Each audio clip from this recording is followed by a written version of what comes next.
नमस्कार, स्वागत है आपका इंडिया न्यूज़ इन खबर में और मैं हूं मनोज कुमार। निर्भया केस जो कि दिल्ली में 2012 16 दिसंबर 2012 को जो दरिंदगी दिखाई गई थी, सबको उम्मीद थी कि बहुत जल्द न्याय होगा, लेकिन खैर 2013 में ही निचली अदालत ने फांसी की सज़ा सुना दी।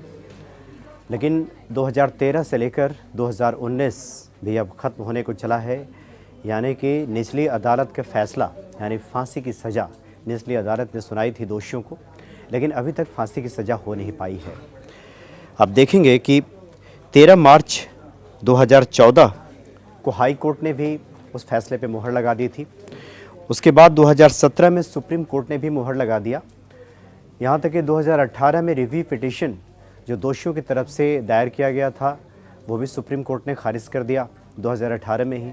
उसके बाद भी पूरा साल निकल गया, लेकिन अभी तक दोषियों को फांसी नहीं हो पाई है।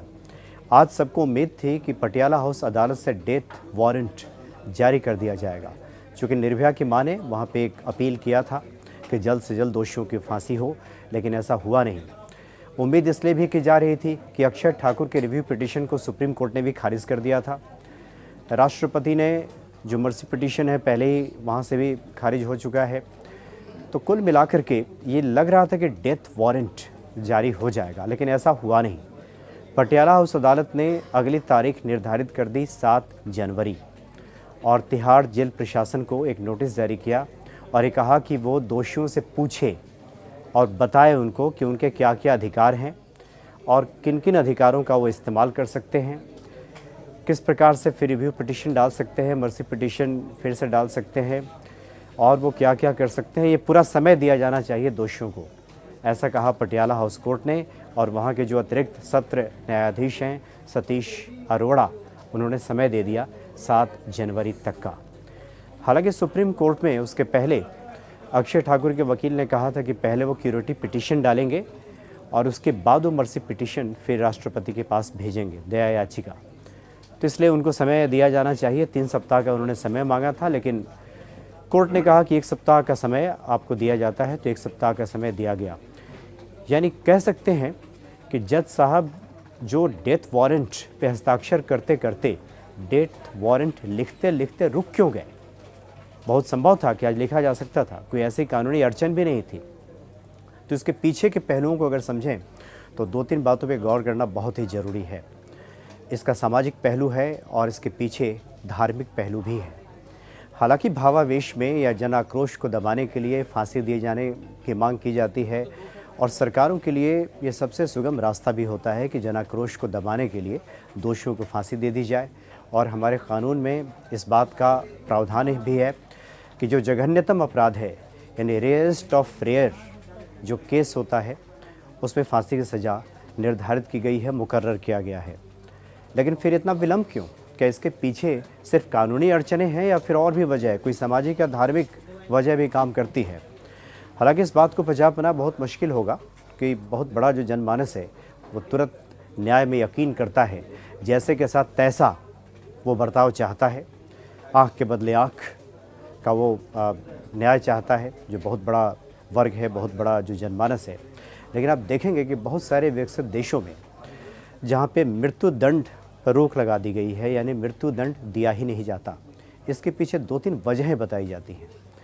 पहला तो ये कहा जाता है कि इसके पीछे धार्मिक कारण है कि जीवन देने का अधिकार सिर्फ ईश्वर को है, तो जीवन लेने का अधिकार भी सिर्फ ईश्वर को ही है। भले ही हम कानून में इस बात का प्रावधान कर दें, फांसी की सज़ा निर्धारित कर दें, लेकिन फिर भी अगर किसी अपराधी ने जघन्यतम अपराध किया है और उसके साथ हम भी वैसे ही क्रूरता करें यानी उसका जीवन ले लें, तो फिर कोई फ़र्क नहीं रह जाएगा एक सभ्य समाज में और उस अपराधी में जिसने जघन्यतम अपराध किया हो।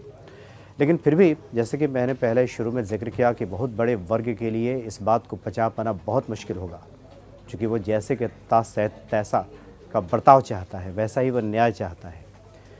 लेकिन फिर भी हम जिस सोसाइटी में, हम जिस समाज में रहते हैं, जज भी उसी समाज के अंग हैं।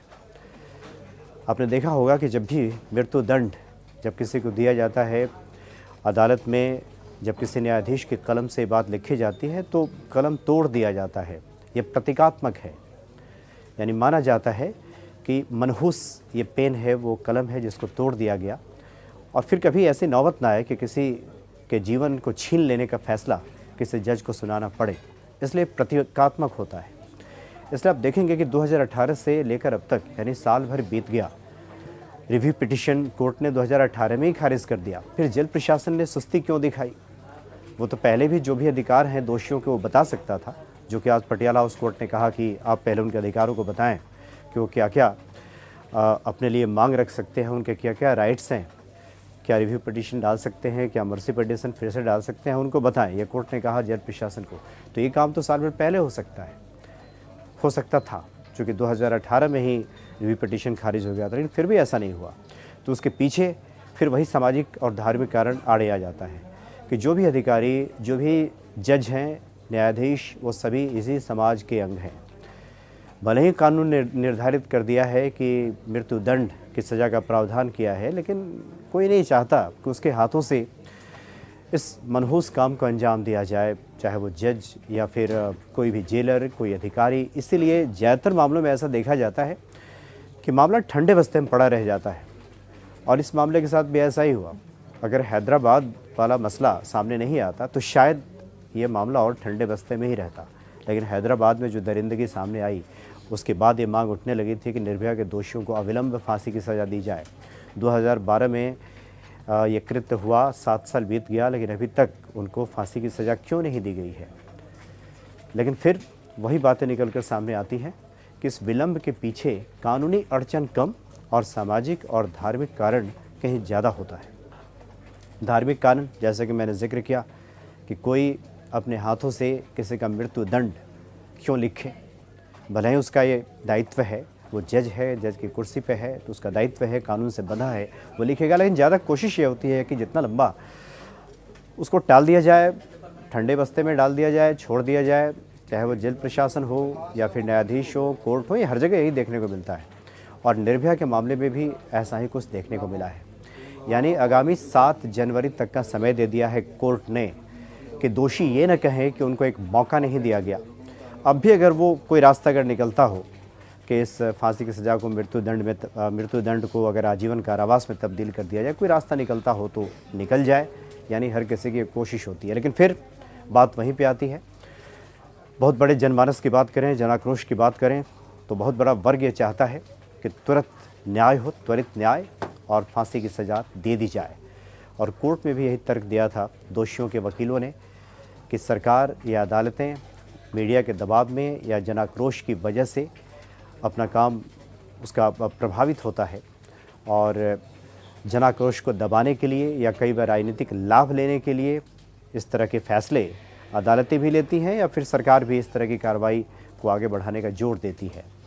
तो इस केस के पीछे भी ऐसा ही हुआ है। उनके वकीलों ने, दोषियों के वकीलों ने इस बात का तर्क दिया, जिसको कोर्ट ने थोड़ा स्वीकार किया, और इसलिए 7 जनवरी तक का समय बढ़ा दिया और कहा कि 7 जनवरी तक का समय है, अभी भी दोषियों के पास ये उनके अधिकार हैं।